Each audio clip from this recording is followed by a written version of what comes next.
अस्सलामुअलैकुम दोस्तों, मैं हूं इमरान और आप देख रहे हैं इमरान कुकिंग चैनल।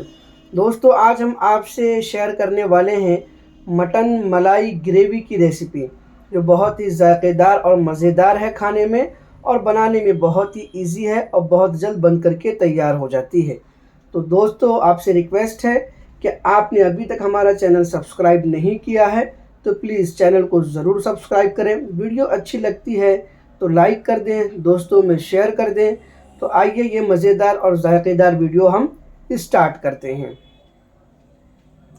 हमने यहाँ पर एक बाउल लिया है और हम इसमें अदरक, लहसुन और कच्चा नारियल जो होता है इसको हमने ग्राइंड कर लिया है। इन तीनों को ग्राइंड करके हम इसको इस बाउल में ऐड कर लेंगे।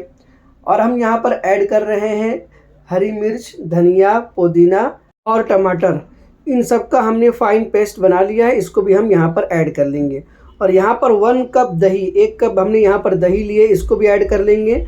और 1 टेबल स्पून हमने यहाँ पर शेंगदाने का पेस्ट बना लिया है, उसको हमने यहाँ पर ऐड किया है, पीनट पेस्ट।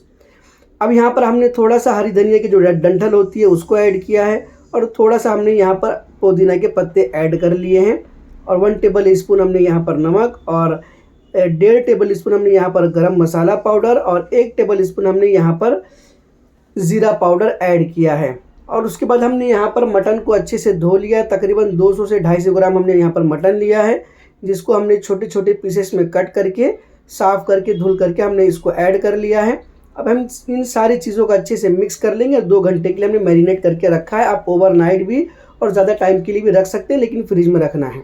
हमने यहाँ पर इन सारी चीज़ों को एक कुकर में ऐड कर लिया है। अब यहाँ पर हम इसका ढक्कन लगाएंगे और तकरीबन हम इसको 20 से 25 मिनट तक पकाएंगे। पहली सीटी आने तक हम इसको फुल फ्लेम पर रखेंगे, और जब सीटी आ जाएगी तो उसके बाद हम बाकी जो 20 मिनट है उसको हम लो फ्लेम पर पकाएंगे। आप देख सकते हैं कि हमारा ये जो मटन है ये तैयार हो चुका है काफ़ी, इसको हमने ऐसे ही छोड़ दिया है। अब हम चलते हैं इसके तड़के की तरफ। हमने यहाँ पर तकरीबन 3 टेबल स्पून ऑयल ऐड किया है और उसके बाद हम यहाँ पर 1 क्यूब ऐड कर रहे हैं बटर का। ये भी जब अच्छे से घुल जाएगा, इसके अंदर मेल्ट हो जाएगा, तो अब इसके अंदर हम कुछ चीज़ें ऐड करेंगे। हमने यहाँ पर ½ टी स्पून शाहजीरा ऐड किया है, और आधा तेज़ पत्ता हम यहाँ पर ऐड कर रहे हैं। और उसके बाद हम यहाँ पर 1 बड़ी इलायची, और उसके बाद में 2 लौंग, और 1 हमने यहाँ पर जावित्री ऐड की है। उसके बाद हमने यहाँ पर 1 बड़ी कटी हुई प्याज ले ली है। इन सारी चीज़ों को ऐड करेंगे और हम यहाँ पर प्याज को फ्राई करेंगे जब तक कि ये गोल्डन ब्राउन ना हो जाए। हम इसको मुसलसल फ्राई करते रहेंगे। आप देख सकते हैं कि हमारी प्याज जो है गोल्डन ब्राउन हो चुकी है। तो अब हम इस पॉइंट पर जो हमारा जो ग्रेवी था हम वो चेक कर लेते हैं मटन को। आप देख सकते हैं हमने इसमें ज़रा भी पानी ऐड नहीं किया, जो मैरिनेटेड था बस वही है, लेकिन यहाँ पर कितना इसके अंदर पानी है।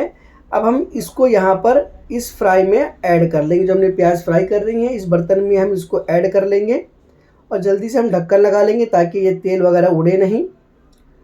अब जब ये नॉर्मल हो जाएगा तो उस वक्त हम ढक्कन हटा करके इसको चला लेंगे 1 मरतबा चम्मच से अच्छे तरीके से।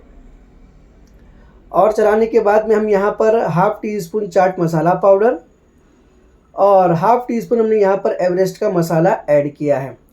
इन दोनों को ऐड करने के बाद अच्छे से हम चम्मच चला करके इसको मिक्स कर लेंगे। और हम यहाँ पर ऐड कर रहे हैं तकरीबन 3 टेबल स्पून हमने यहाँ पर क्रीम ऐड की है। दूध के ऊपर की जो मलाई होती है वो ऐड कर रहे हैं। इनको ऐड करने के बाद हम इसको हल्के से मिक्स कर लेंगे, और मिक्स करने के बाद में अब हम यहाँ पर ढक्कन लगा करके इसको पकाएंगे। तकरीबन 5 से 6 मिनट तक हम इसको पकाएंगे। हमने यहाँ पर टेस्ट के अकॉर्डिंग थोड़ा सा नमक ऐड किया, और 1 टेबल स्पून हमने यहाँ पर कसूरी मेथी ऐड की है, जिसको हमने अच्छे से क्रश करके ऐड कर लिया है। और इसको 1 मरतबा अच्छे से मिक्स कर लेंगे और हम ढक्कन लगा देंगे। हम यहाँ पर ढक्कन लगाएंगे तो 1 मिनट तक हाई फ्लेम पर पकाएंगे, उसके बाद 5 मिनट तक हम लो फ्लेम पर पकाएंगे। अब ये आप देख सकते हैं हमने यहाँ पर थोड़ा सा यहाँ पर हरा धनिया ऐड किया है, और फाइनली हमारी ग्रेवी बन करके तैयार हो गई। अब दोस्तों, आप देख सकते हैं कि हमारा ये मटन मलाई ग्रेवी किस तरीके से आपको नज़र आ रहा है। ज़्यादा वक्त नहीं लगेगा, बहुत ही कम वक्त में बन करके ये तैयार हो जाती है। तो दोस्तों, कैसी लगी हमारी रेसिपी हमें कमेंट बॉक्स में ज़रूर बताएं, और आप भी 1 मरतबा ज़रूर ट्राई करें। हमारी रेसिपी हमारे बताए हुए तरीक़े के मुताबिक इंशाल्लाह बहुत अच्छी बनेगी, और आप हमें कमेंट बॉक्स में बताएं कि आपकी अपनी खुद की रेसिपी कैसी बनी। तो दोस्तों, आपसे रिक्वेस्ट है कि आपने अभी तक हमारा चैनल सब्सक्राइब नहीं किया है तो प्लीज़ चैनल को ज़रूर सब्सक्राइब कर दें। वीडियो अच्छी लगती है तो लाइक कर दें, दोस्तों में शेयर कर दें। मिलते हैं इंशाल्लाह नेक्स्ट वीडियो में किसी जायकेदार रेसिपी के साथ। तब तक के लिए अल्लाह हाफिज़।